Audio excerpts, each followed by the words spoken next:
Hello बहनों, राधे राधे। आज हम आप सबके लिए एक सुंदर पूजा हवन गीत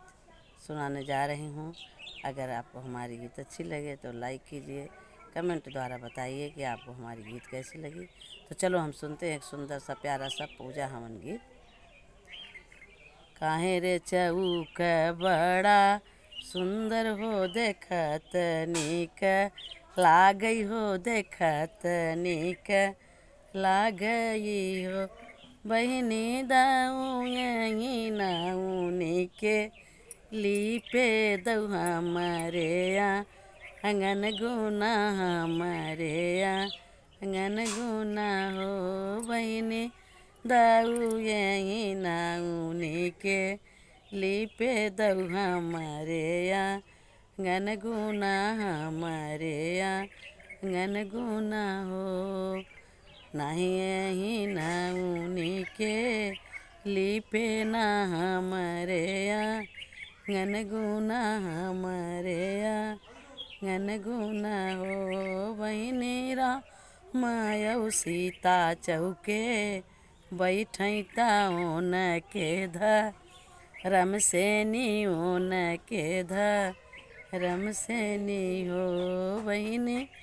रामयऊ सीता चौके बैठई ताओन के धरम से नीओन के धरम से नी हो काहे ओने बुलवा बड़ा सुंदर देखत नीक लागई देखत नीक लागई हो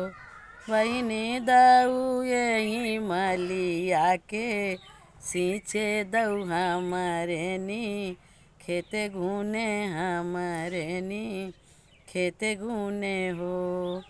नहीं यही नाऊनी के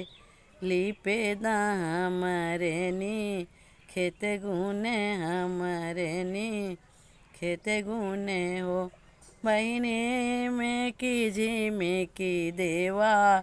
बरसैता ओन के धरम से नी ओन के धरम से नी हो बहिनी रिम झिम देवा बरसैता ओन के धरम से नी ओन के धरम से नी हो काहे हो ललनवा बड़ा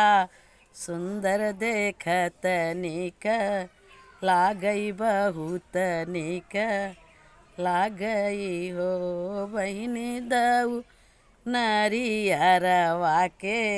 खाए दऊ हमारे नी पेट गुने हमारे नी पेट गुने हो नहीं नरियरवा के खाए न हमारे नी पेट गुने हमारे नी